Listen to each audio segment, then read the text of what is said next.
विवेक से सावक साविकाएं उनको आहार कराती हैं कि किस प्रकार उनकी तपश्चर्या साधना आदि अच्छी चले, उनके अनुकूल आहार हो, ऋतुमान के अनुकूल आहार हो। इस प्रकार भोजन कुशलता से आहार कराया जाता है। इसी प्रकार क्योंकि आप तो अपने चौके में कराते हैं, इसी प्रकार हम भी आपके जिनवाणी का जिनामृत का पान आपको करा रहे हैं, धर्मामृत का पान, ठीक है ना। कुशलता से, थोड़ी बहुत कुशलता से करा रहे हैं। ठीक है, अब हम चलते हैं। बात कल कर्म सिद्धांत की चल रही थी, तो कर्म सिद्धांत की थोड़ी बहुत व्याख्या हमने की। अब हम थोड़ा विषय आगे बढ़ाएंगे और दूसरे विषयों को लेंगे। कर्म सिद्धांत का विषय जब आएगा कभी प्रसंग में, तब उसको भी लेंगे। तो हमारे यहाँ इस श्लोक में तस्मै संज्ञान रूपाय नमोस्तु परमात्मने, इस पंक्ति की व्याख्या हम करते हैं। संज्ञान रूपाय मतलब समीचीन ज्ञान के रूप। कौन से? वह सिद्ध परमेष्टि, मतलब समस्त ज्ञान उन्हें आ गया है। उनके ज्ञान, केवल ज्ञान रूपी दर्पण में सभी वस्तुएं बिल्कुल हस्त आमलकवत प्रतिबिंबित हो रही हैं। ऐसी कोई भी वस्तु नहीं है जो उनसे छुपी हुई हो। उनकी भूत, उस वस्तु की भूत, भविष्य और वर्तमान संबंधी समस्त पर्यायें उन्हें बिल्कुल यथार्थ रूप से दिख रही हैं। ऐसे वह केवल ज्ञान की विशदता है, निर्मलता है। ऐसे परमात्मा को यहाँ पर नमस्कार किया गया है। अब परमात्मा क्या है? परम धन आत्मा, परमात्मा। परम मतलब उत्कृष्ट, जो आत्मा की परिणति है वही परमात्मा है। तो पहले हम आत्म तत्व को समझ लें। महाराज जी, तत्व तो साथ ही होते हैं, जीव अजीव, आश्रव, संबंध, संवर्ग, निर्जरा और मोक्ष। इसमें आत्म तत्व तो है ही नहीं। सही बात है, आत्म तत्व कोई विलग चीज है तो उसी 7 तत्वों से। पर हमें इन 7 तत्वों में सिर्फ आत्म तत्व को ही खोजना है। उसमें माध्यम हम 7 तत्वों का ज्ञान अर्जित करेंगे। उसमें कौन कौन से तत्व हैं, कौन से उपादेय हैं और कौन से प्राप्तव्य हैं। तो आत्म तत्व की खोज पूर्वक ही पूरी यात्रा संपन्न होगी। सभी जीव तो जीव तत्व में आ जाएंगे, पर मेरी आत्मा आत्म तत्व में आएगी तो 7वें तत्व के बाद भी यह 8वां कह सकते हैं। हमें अपने आत्म तत्व पर ही मुख्यता से फोकस करना है। ये तो सभी है, जानना तो सभी को है। तो आत्मा का ज्ञान कैसे हो? आप सबको ज्ञान है ना आत्मा का? सब जानते हैं? नहीं जानते? महाराज सुन तो रखी है, सब बहुत सारे संघाए हैं यहाँ पर आश्रम में, सबने बताई तो है आत्मा ऐसी होत है, पर देखी नहीं है आज तक, है ना? ऐसा ही ना? कोई को दिख गई है? नहीं दिखी है। आत्म तत्व देखने की वस्तु नहीं है, आत्म तत्व अनुभूति की वस्तु है। प्रत्येक व्यक्ति को उसकी अनुभूति होती है। अब चाहे सोते समय चाहे जागते समय आप कभी उसकी अनुभूति से अपने आप को ऊपर नहीं उठा सकते। रात के गुप्त अंधेरे में, अमावस्या की रात में भी आपको अपनी पूरी 5 उंगलियां समझ में आती हैं? ऐसा तो नहीं लगता 4 उंगली हो गई हो, दो हाथ की जगह एक ही हाथ दिख रहा हो, या इस हाथ में 4 उंगलियां हैं, इस हाथ में 5 हैं, ऐसा तो नहीं लगता ना। पूरे 5 उंगलियों का, 2 हाथों का, 2 पैरों का संवेदन होता है, पूरे 5 इंद्रियों का संवेदन होता है। बिल्कुल जरा सी भी शरीर से कोई चीज का स्पर्श हो जाए, बिल्कुल स्लाइटली, बिल्कुल हल्का, तो भी आपको संवेदन हो जाता है। तो वही संवेदन तो क्या है? वही संवेदन आत्मा का आत्मा ही वह संवेदन के माध्यम से जानती है, वही स्वसंवेदन है और कोई अलग चीज नहीं है। जो संवेदन करा रही है वह कौन है? आत्मा ही इन सब चीजों का ज्ञान करा रही है। कैसे कराती है आत्मा? कार्य कैसे करती है? इसके लिए एक बहुत छोटा सा दृष्टांत देते हैं अपन। पहले अपन समझ गए कि सब चीज क्या है। आत्मा है एक तो, और 5 इंद्रियां हैं, स्पर्शन इंद्री, रसना इंद्री, घ्राण इंद्री, नासिका, चक्षु इंद्री, नेत्र आंख, और श्रोत इंद्री कर्ण। ऐसी 5 इंद्रियां हैं जो तो आप सबको मालूम है। और एक मन है जो दिखलाई नहीं देता है, वो सब मैनेज वही करता है। जो दिखलाई नहीं देता ना, सब मैनेजमेंट का बाबा है वो, बिल्कुल सब चीजों को मैनेज करने वाला मन है।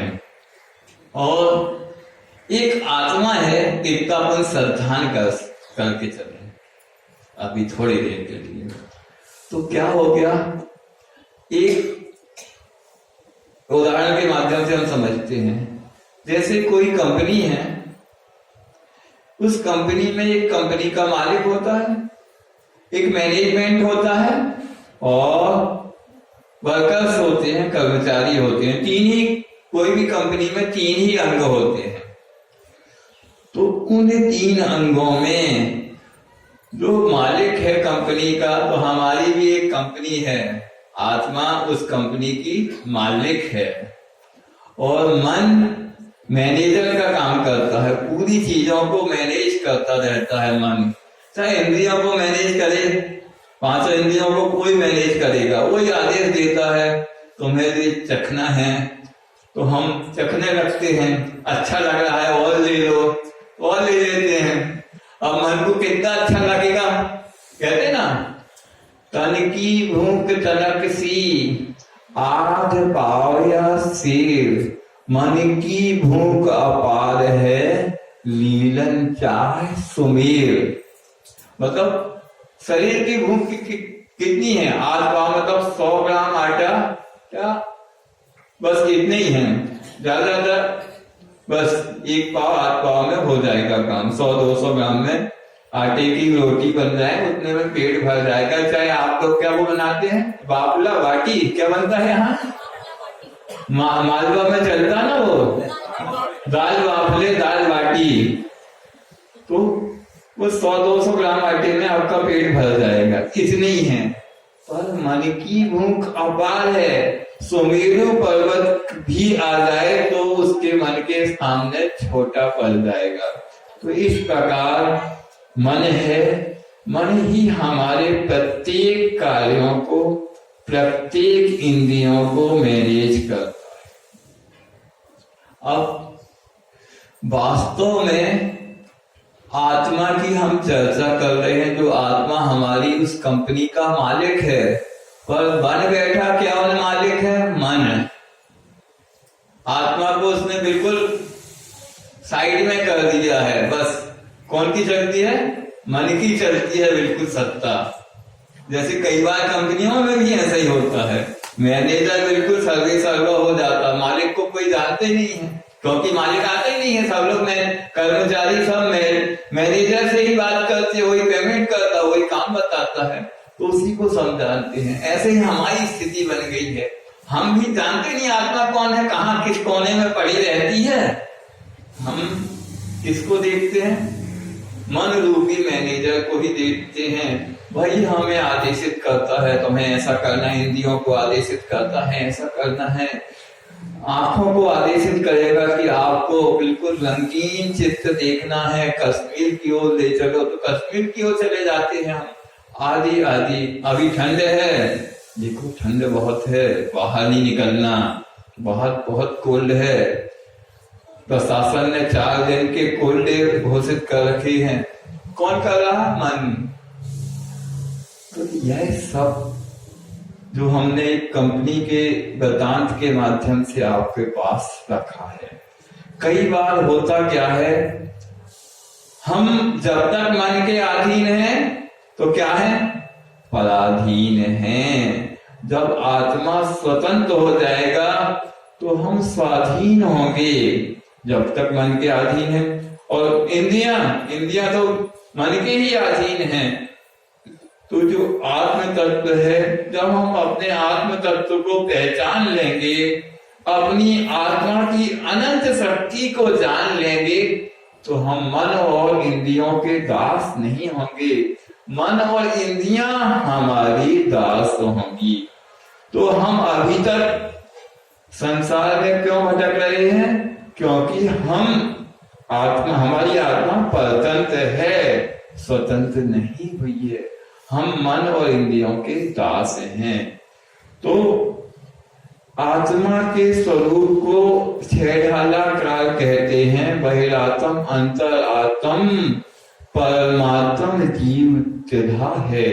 देह जीव को एक गिने, बहिरात्म तत्व मुधा है। 3 प्रकार की आत्मा है, बहिरात्मा, अंतरात्मा और परमात्मा। अभी छेड़ाना आप लोगों ने चतुर्मास में अच्छे से पढ़ी थे, मुनि से, अजित सागर जी से। हम उसी की बात कर रहे हैं। तो इस प्रकार बहिरात्मा की स्थिति क्या है? जब हम इंद्रिय और मन के अधीन होते हैं तो हम बहिरात्मा होते हैं। वह बहिरात्मा की दशा है। अब हम या फिर देह जीव को एक गिने, शरीर को और आत्म तत्व को गड्ढम गड्ढ कर दिया, हमने मिला दिया। हमें देह का अलग भान है ही नहीं, हम इसी को मान रहे हैं।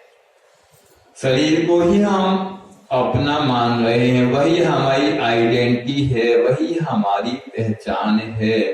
दूसरे हमारे पर्सनालिटी से पहचाने, ठीक है भैया हम 5 फुट 6 इंच के हैं, दुबले पट्टे हैं या मोटे हैं, जो हमारी पर्सनालिटी बाहर है विन्यास, उससे दूसरा हमें पहचाने, ठीक है। हम भी उसी से हम अपने आप को पहचाने, ये ठीक नहीं है, यह तो बिल्कुल ठीक नहीं है। तो हमारी अनंत संसार से जो हमारी प्रवृत्ति चली आ रही है वही है, हम इससे विलग हैं। यह तो हमारा शरीर है जो कल कर्म सिद्धांत पढ़ाया था, कुछ बताया था। तो औदारिक नामकर्म के उदय से जो औदारिक शरीर मिला, जब तक औदारिक नामकर्म है, संसार है, तभी तक है। या फिर हमारे मनुष्य आयु का उदय चल रहा है, जब तक आयु का अंतिम निषेक रहेगा तभी तक ये शरीर है। आयु का अंतिम निषेक खिला नहीं, यह शरीर यहीं का यहीं पड़ा रह जाएगा, आपके साथ कुछ भी नहीं जाना है। जब आप देखते हैं, प्रतिदिन ऐसी घटनाएं देखते रहते हैं और आप बहुत करीब से उन घटनाओं को अनुभूत करते हैं, फिर भी उस भूल को हम सुधारने की दृष्टि नहीं रखते। कैसे? अभी कोरोना काल में तो सामान्य बात हो गई थी महाराज जी, हमारे पड़ोस में भी कोरोना हो गया था, हमारी साइड भी हो गया था, सामने भी हो गया था। पता नहीं किस समय कौन की खबर आ जाए कि फलान चंद पाए गए, ऐसे ही ना। पॉजिटिव तो हो गए, पॉजिटिव होना अलग है, पाए गए यहाँ नहीं जानते आप लोग, पाए गए बुंदेलखंड में कहते हैं फलान चंद पाए गए, मतलब चले गए। चलो वैसे ये बुंदेलखंड में कहते हैं कि फलाने चंद पाए गए, मतलब उनका स्वर्गवास हो गया, क्योंकि सबका स्वर्ग में ही वास होता है, भले कैसे उनके जीवन भर कैसे ही करते हो, पर अपने यहाँ बहुत अच्छा सकारात्मक सोच है कि क्या होता, स्वर्गवास होता है। गए कहीं नरक भी हो पर सम्मान के उसमें कह देते हैं कि स्वर्गवास हुआ। तो मैं कह रहा था, हम देखते हैं समझते हैं कि भैया उनका शरीर यहीं पड़ा रहा, आत्मा तो निकल गई, पर फिर भी हम इस शरीर को ही अपना सब कुछ मानते हैं। या फिर हमारे सुनने की चीजें अलग हैं, मानने की चीजें अलग हैं, और अपनी अंतरंग धारणा जो है वो हमने पक्की कर रखी है, ऐसा कुछ है। तो जो हम शरीर और आत्मा को एक मान रहा है वही बहिरात्मा पना है। या फिर जैसे आप मकान वगैरह देखते ना, कोई भी घर मकान देखा होगा तो उसमें खिड़कियां होती हैं, दरवाजे होते हैं। तो उन खिड़की और दरवाजों से बाहर देखना, बाहर देखते ना, बाहर देखने के लिए हमारे थी खिड़की। तो वैसे ही आपके शरीर रूपी घर में भी कुछ खिड़की और दरवाजे हैं। तो उसके माध्यम से जो बाहर देखता है वह बहिरात्मा है। जैसे घर में खिड़कियों के माध्यम से बाहर देखते हैं तो वो बहिरात्मा है। वैसे ही आप अपने नेत्र या नासिका या जो भी इंद्रियां हैं उनके माध्यम से बाहर की वस्तुओं की ओर जा रहे हैं तो आप बहिरात्मा हैं। अब उस नेत्र आदि इंद्रियों के माध्यम से आप अपनी अंतरात्मा में जा रहे हैं। मतलब बाहर की खिड़कियां आपने बंद कर दी, क्या किया, सभी इंद्रियों को क्लोज कर दिया। अब आप अपने अंतरंग में आ रहे हैं। तो आपकी यात्रा अंतर आत्मा की ओर प्रारंभ हो गई है। और अंतर आत्मा की यात्रा ही बढ़ती बढ़ती एक दिन परमात्मा को की यात्रा आपकी संपन्न करा देती है। तो छेड़ाला कहकार कहते हैं, बहिरात्मा हे जान तजी अंतर आत्म हुजे, परमात्म को ध्याय निरंतर जो नित्य आनंद भूजे। तो इस प्रकार बहिरात्मा का जो है उसको आपको हे जानना है, इसको छोड़ना है। ये शरीर तो छूटना ही है, आप नहीं छोड़ेंगे अपने आप छूट जाएगा। तो उसके प्रति इतनी आसक्ति क्यों, उसके साथ संभाल में हम कितने जीवन के समय गुजार देते हैं, अपने कितना समय इसी में खर्च हो जाता है, इसको संभालने में, इसको व्यवस्थित करने में, इसको सजाने में, इसको सुंदर बनाने में। तो जी हम जितना इसको संभालेंगे मतलब हम बहिरात्मपना की ओर जा रहे हैं। तो उसको एक रूपक के माध्यम से हम समझ लेते हैं, बहिरात्मापना और अंतरात्मा कैसी होती है। एक बंदर था और एक शेर था। जंगल में दोनों रहते थे, दोनों तेज गति के प्राणी हैं। शेर खूंखार रहता है, बंदर तो फिर भी। अब बंदर जैसे उसका नाम भी है शाखा मृग, मतलब शाखाओं में ही भ्रमण करने वाला, वह शाखा मृग, पेड़ की शाखाओं में रहने वाला। तो वह एक पेड़ पर बैठा हुआ था बंदर। अब शेर को भूख लगी तो वह अपनी शिकार की खोज में गया और उसे बंदर दिख गया। बंदर पेड़ पर बैठा था, जमीन पर उसकी छाया पड़ रही थी, किसकी, बंदर की। तो वह उस छाया को लगा पंजा मारने कि मेरे को तो शिकार मिल गया है, और उसी छाया पर अपने पंजे पटक रहा है कि मैं उस शिकार को पकड़ लूं। तो कैसी स्थिति है जो उस शेर की कि वह उसी छाया को ही बंदर समझ रहा है। इसी प्रकार हमारी स्थिति है। क्या हम अपनी शरीर रूपी काया को ही समझ रहे हैं, आत्मा समझ रहे, आपा समझ रहे हैं, वह है नहीं, और उसी से सुख की अनुभूति चाहते हैं। चैतन्य रूपी सिंह इस सरूर रूपी काया छाया से ही सुख की अनुभूति चाह रहा है, पर 3 काल में उसे मिलना नहीं है। अब इसी दृष्टांत को थोड़ा पलट लेते हैं। यहाँ बंदा समझदार है, शेर जो है वो मूर्ख है, उस छाया को पकड़ रहा है। बंदा अपने आराम से पेड़ पर बैठा, ना वो शेर से डर रहा है ना कुछ, वो जानता हमारी छाया पे पंजा पटकने से हमारा कुछ नहीं होना। अभी इसी दृष्टांत को थोड़ा पलटते हैं अपन। इस दूसरे दृष्टांत में शेर थोड़ी समझदार है और बंदा थोड़ा ऐसे ही बुद्धू है।